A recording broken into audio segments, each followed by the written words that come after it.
video es presentado por el Sistema Ciencia Garza Educativa de la Universidad Autónoma del Estado de Hidalgo. Para mayor información, visítanos en www.uaeh.edu.mx. Gracias por aprender.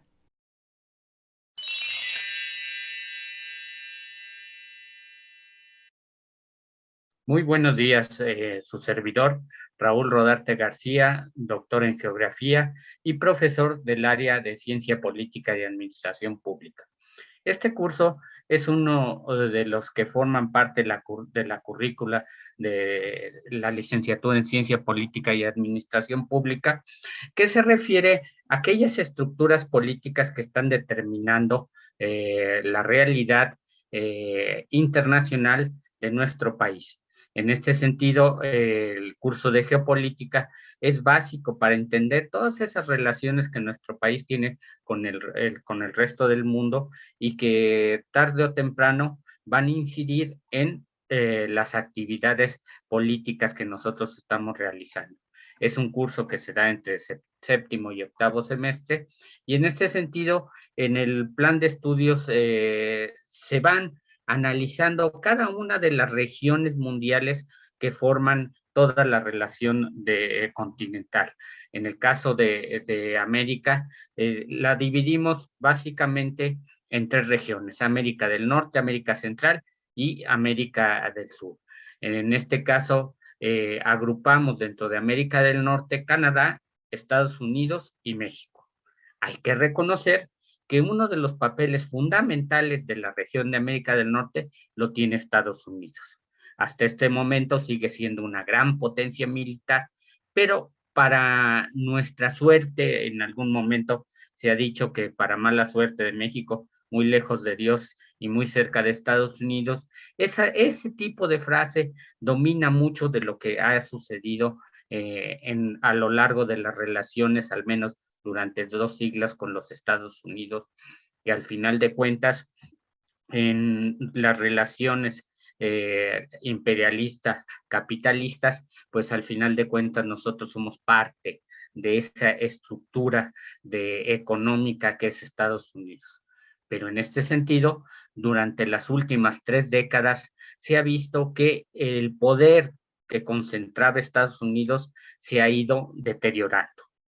Y muchas de esas pequeñas imperios que se habían quedado olvidados, o en algunos casos imperios que están resurgiendo, o más que imperios, muchas de las naciones que están ampliando sus mercados económicos, al final de cuentas le han ido quitando parte de de influencia económica y más que nada de su poder político.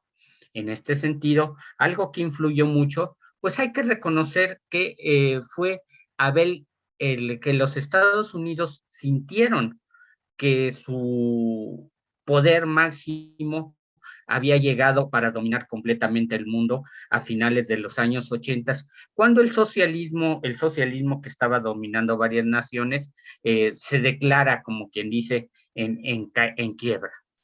En quiebra porque su economía había bajado demasiado y en cierto sentido tenían muchos problemas de establecer nuevos mercados y de modernizar su producción, que en este caso los países capitalistas los estaban poco a poco invadiendo con producciones tecnológicamente más modernas. Entonces, en ese sentido, ellos se declararon los vencedores de algo que sucedió durante mucho tiempo, desde casi finales de la Segunda Guerra Mundial, 1945, que se refería a lo que le llamaron la Guerra Fría. Entonces, Estados Unidos a finales de los 80 se declara el gran vencedor. Y si ustedes recuerdan, ¿por qué también se sintió más fuerte? Porque empezó a firmar tratados de libre comercio entre muchas otras naciones, pero tal vez el más importante para ellos fue el de América del Norte con México y Canadá, que con eso garantizaba una estructura económica más sólida. Ajá. Pero curiosamente, al estar compitiendo dentro de estructuras capitalistas, globalizadores, de apertura de mercados, hay que reconocer que en esa apertura, el imperio americano, en esa apertura empezó a perder relevancia económica con economías que tenían una forma de producción económica mucho más interesante y a la vez con mucho más fortaleza. Los antiguos países socialistas que él ya había despreciado en cierta manera al derrotarlos en la famosa Guerra Fría, empezaron a reorganizar su economía en base a una estructura cuasi capitalista.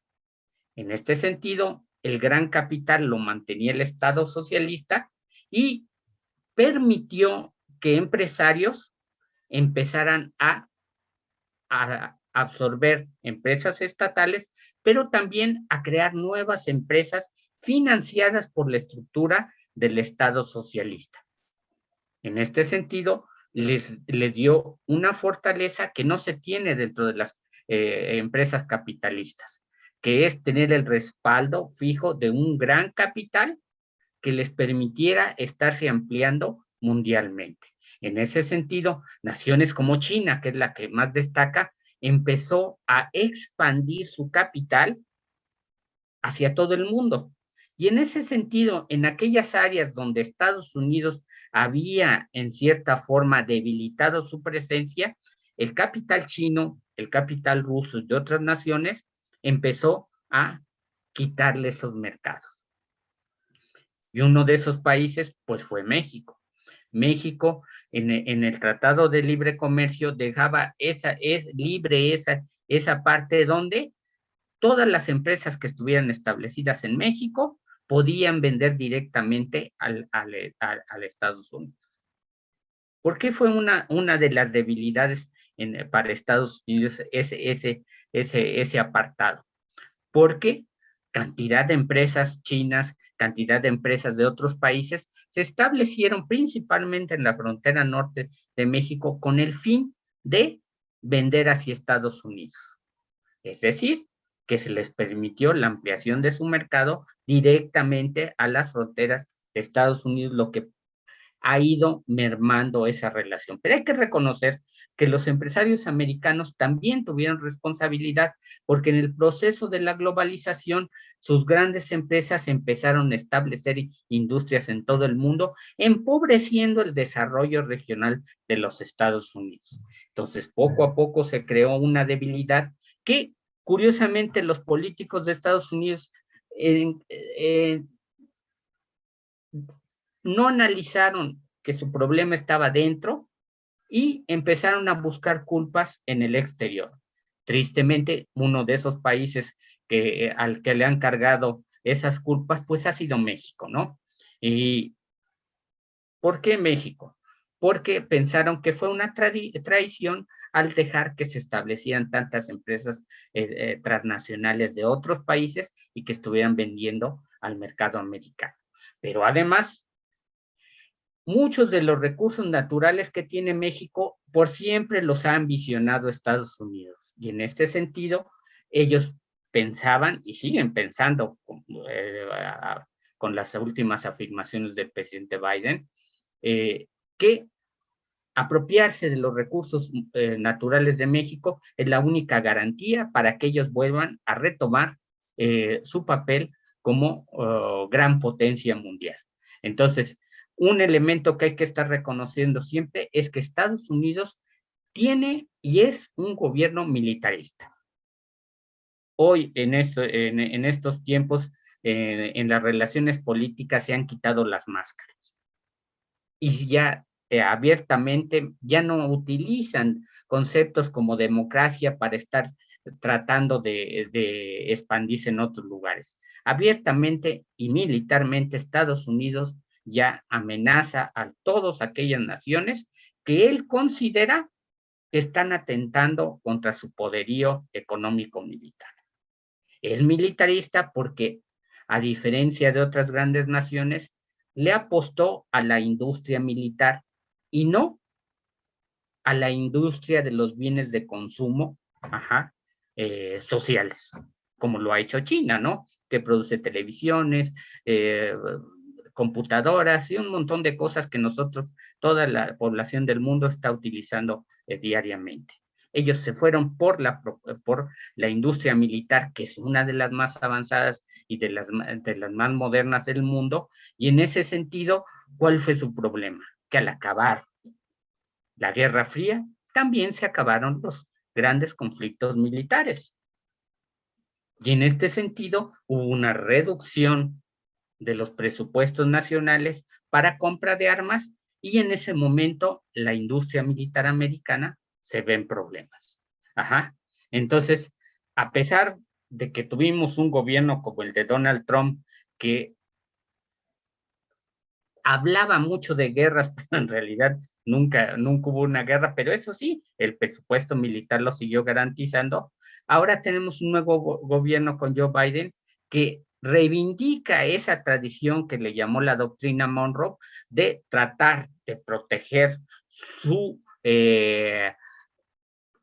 algunos le llaman imperio, pero sí toda esa extensión territorial de dominio que es América para sí mismo.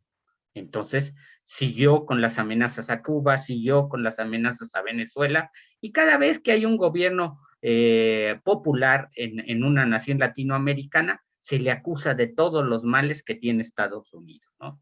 Recuerden que una de las formas de ataque es que Biden había utilizado un software que había creado Hugo Chávez. Decían, oye, pero eso está más loco, Hugo Chávez se murió hace un montón de tiempo y como la gran nación, la mayor productora de software, ahora acusa a una nación que apenas tiene para comer de que los agredió así. Pero en este sentido, la creación de mentiras siempre ha sido una estrategia imperial, no solo de Estados Unidos, para invadir y para dominar a otras naciones, ¿no? Entonces, sí, hay que reconocer que desde 1492 se han expandido los imperios, ajá, y que básicamente fueron imperios basados en el comercio y la explotación de las riquezas naturales, ajá, y en este sentido, con esta dinámica, pues hoy las grandes transnacionales y banqueros se han apropiado del 70% de todos los recursos naturales y toda esa riqueza se concentra en el 1% de la población. Ajá. Hay que reconocer también que estos imperios han creado leyes, ajá, y han creado todo lo necesario para que se justifique su apropiación de los espacios naturales de todo el planeta. Entonces, ellos son los que alegan, ¿no? Que básicamente las leyes los tienen que proteger para que su capital no pierda dinero. Entonces, el poderío de Estados Unidos fue creciendo poco a poco a costa, primero, de Canadá y México, que eran sus vecinos. Poco a poco les fue quitando territorio. Y en este sentido, desde ahí, los líderes de Estados Unidos vieron que la forma de crecer como gran potencia era apropiarse de nuevos territorios. Y así se fueron apropiando de Cuba, se fueron apropiando de las Filipinas con la Guerra Española y poco a poco iba aumentando ese poderío. Muchos sostenían, no, es que era mejor que nos colonizaran los ingleses. No, no, no, son estructuras históricas totalmente diferentes y en este sentido, esa colonización de los Estados Unidos fue posible por la eliminación de todos los indígenas americanos, por un lado. Y por el otro, ajá, que había capitalistas interesados en expandirse territorialmente a partir de la guerra. O sea, siempre Estados Unidos ha sido un país que comulga con lo militar y con la guerra para poderse seguir fortaleciendo. Entonces, esto les ha resultado, porque en la Primera Guerra Mundial ellos participaron, sí, con soldados al final de la guerra, de la Primera Guerra Mundial, pero lo más importante es que sus industrias militares ahí fue cuando crecieron, porque empezaron a vender armas a todos los contendientes de esa Primera Guerra Mundial. No había quien los limitara. Entonces, económicamente, desde ahí se posicionaron en el mercado mundial, porque al final de esa guerra muchos países les debían dinero por las armas que les habían vendido. Y ahí pudo, entonces, expandir su potencial de mercado económico, porque ellos ya veían que la presencia de una potencia en un territorio les causaba más gastos de lo que obtenían. Entonces se expandieron económicamente. Pero es la Segunda Guerra Mundial la que realmente posiciona a Estados Unidos como la gran potencia que hasta hoy la conocemos. ¿Por qué? Porque, primero, fue uno de los grandes contendientes, fue uno de los que más armas vendieron en esa guerra, y en ese sentido, más créditos colocaron en todas las naciones destruidas por la guerra. Fue realmente algo sumamente destructivo que le permitió a Estados Unidos consolidarse como uno de los vencedores de esa guerra. Muchos hablan, ¿quién venció? Pues sí, hubo dos vencedores, Estados Unidos y la Unión Soviética. Hoy es parte de lo que es, bueno, Rusia es parte de lo que era la Unión Soviética. Ellos fueron los vencedores territoriales y económicos de esa guerra. Esto le permitió a Estados Unidos que sus empresas se expandieran por todo el mundo. Fue el momento de más auge de los Estados Unidos, porque se apropiaron de muchos mercados y sus empresas situadas en su país, en su territorio, vendían casi todos los bienes industriales a todo el mundo. Entonces, imagínense la cantidad de recursos que llegaron por esa expansión económica. Ajá. En estas fotografías les muestro un poco de ese poderío militar. Este es un barco, un portaaviones, que es un museo ahí en San Diego, pero que en, en ese barco se muestra la cantidad de tecnología militar de guerra que tiene Estados Unidos. Es impresionante por eso, por los elementos tecnológicos que han utilizado durante varias guerras. Pero además, lo más impresionante de esta bahía de San Diego es la cantidad de barcos que está rodeando esta bahía y que son barcos militares, 4 o 5 portaaviones. Y los portaaviones son armas simplemente para hacer intervenciones militares en el exterior. Ajá. Y ahorita sigue siendo uno de los ejércitos más poderosos porque siempre le ha invertido a la tecnología militar. ¿Cuál es su temor? Que no vieron el fortalecimiento tecnológico de lo que hoy es Rusia, tecnológico militar de lo que es Rusia, y en cierta forma ya se sienten como que hay un imperio, o ellos le llaman imperio, un país que les está compitiendo tecnológicamente. Les surge una guerra a la industria militar y a Estados Unidos. ¿Por qué? Porque ellos piensan que eso les va a crear nuevamente una situación de primera potencia en el mundo. Y para eso siguen invirtiendo grandes cantidades en aviones militares. Ajá. Entonces, en este sentido, ellos no tuvieron un imperio colonial, pero sí seguir invirtiendo y seguir siendo los primeros vendedores de armas en el mundo. Entonces, ¿qué es lo que está pasando? Y en cierta forma, para concluir esta exposición, que la globalización fue un arma de doble filo para Estados Unidos. Fue el principal promotor, pero a la vez esa arma que estaba utilizando para dominar el mundo se volteó contra él. Ajá. Porque no tenía la capacidad ni el desarrollo en su economía para competir con esas potencias que, como les dije, venían de formaciones socialistas con un respaldo del Estado importante para crear nuevas industrias y expandirse. Ajá. En este sentido, cuando la sociedad americana empieza a ver más que nada las élites americanas empiezan a reconocer que están perdiendo poder, en ese momento el gobierno americano se vuelca totalmente a las ideologías de derecha, básicamente cuasi fascistas. cuasi fascistas, porque hay que reconocer que hay elecciones, entonces no podrían ser fascistas, ¿no?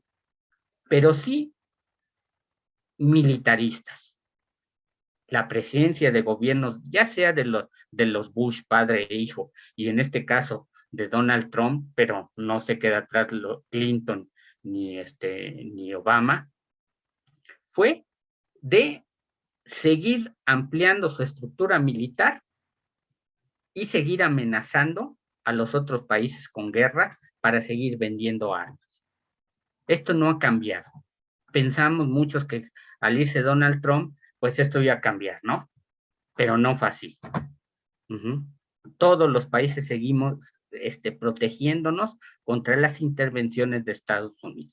Entonces, lo que hoy estamos viendo en México, o se vio en Bolivia, en Venezuela, de grupos que dicen que están luchando por la democracia, pero que son abiertamente financiados por Estados Unidos, son grupos que básicamente están promoviendo el regreso a esa estructura imperial que tenía Estados Unidos en un país, y que lo que se trata es de recuperar ese poderío económico en base a extraer los recursos de cada país.